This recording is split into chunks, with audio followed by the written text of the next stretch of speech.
La thrombocytémie essentielle est une pathologie chronique de la moelle osseuse. Plus précisément, il s'agit d'un cancer chronique de la moelle osseuse. C'est une pathologie typique de l'âge adulte avec une moyenne d'âge au diagnostic de 61 ans et c'est une pathologie qui est potentiellement grave si pas prise en charge correctement.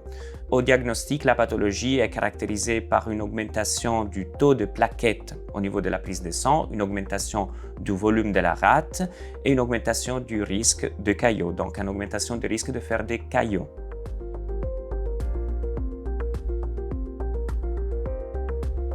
La plupart des patients au diagnostic rapportent une fatigue, potentiellement de démangeaison, la plupart du temps liée au contact avec l'eau, potentiellement de picotement au niveau des extrémités, notamment des mains et des pieds, et un bourdonnement au niveau des oreilles. Dans certains cas, surtout quand le diagnostic arrive suite à un caillot, les symptômes peuvent être les plus variés, incluant des douleurs au niveau des membres inférieurs ou des difficultés de respiration.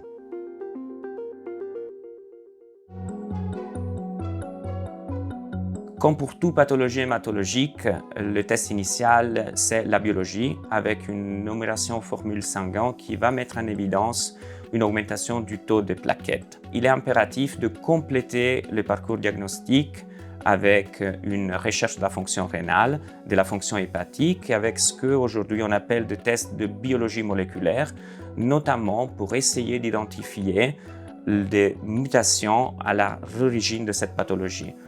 Aujourd'hui, on cherche les mutations du gène qu'on appelle JAK2, CALR et MPL. Le diagnostic doit se compléter aussi avec une ponction de moelle ou une biopsie ostéomédulaire, tests qu'on peut faire aujourd'hui en ambulatoire et qui sont très rapides mais qui vont nous permettre de mieux identifier le sous-type spécifique des syndromes myéloprolifératifs chroniques. Votre hématologue vous demandera aussi de faire un examen clinique et va prendre votre tension artérielle afin de mieux identifier tous les potentiels facteurs de risque cardiovasculaire existants.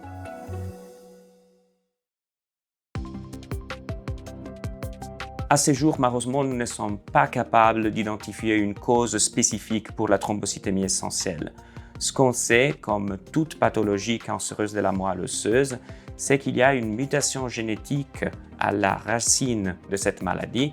Notamment, aujourd'hui, nous connaissons les mutations du gène JAK2, CALR et MPL qui donnent à la cellule mère, ce qu'on appelle la cellule souche hématopoïétique, un avantage de prolifération avec une augmentation de la quantité des progéniteurs de plaquettes, les mégakaryocytes, qui vont déterminer une augmentation de la production de plaquettes au niveau sanguin.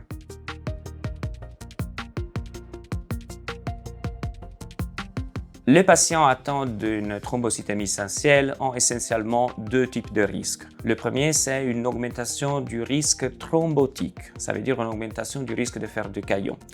Le deuxième risque, c'est un risque d'évolution de la pathologie vers d'autres formes de syndrome myéloprolifératif chronique, notamment ce qu'on appelle une myélofibrose idiopathique et ce qu'on appelle une leucémie myéloïde aiguë. Les traitements aujourd'hui disponibles sont capables de réduire le risque thrombotique et le follow-up fait dans une structure universitaire va vous permettre de détecter le plus précocement possible les signes d'une potentielle évolutivité vers une autre forme de maladie hématologique.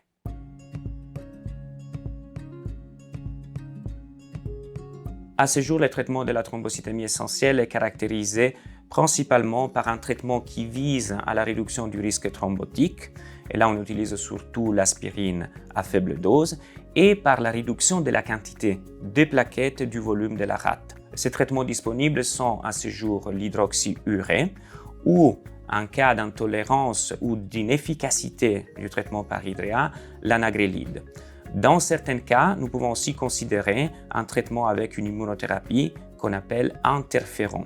Il s'avère toujours essentiel aussi de prendre en charge de façon correcte tous les facteurs de risque cardiovasculaire, donc notamment la glycémie, l'hypertension artérielle et l'hypercholestérolémie.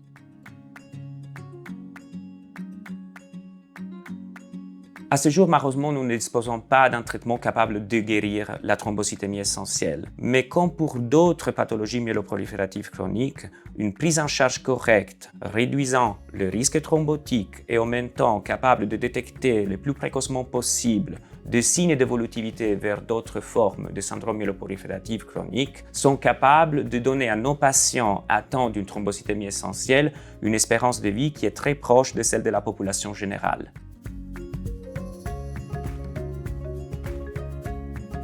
Grâce au traitement disponible donc aujourd'hui, un patient avec une thrombocytémie essentielle peut vivre une vie qui est presque normale. On lui demande juste de bien suivre les indications et les traitements prescrits et de bien respecter les rendez-vous demandés par son hématologue avec des prises de sang fréquentes afin de détecter tout potentiel signe d'évolutivité vers d'autres pathologies et de réduire donc son risque thrombotique le long terme.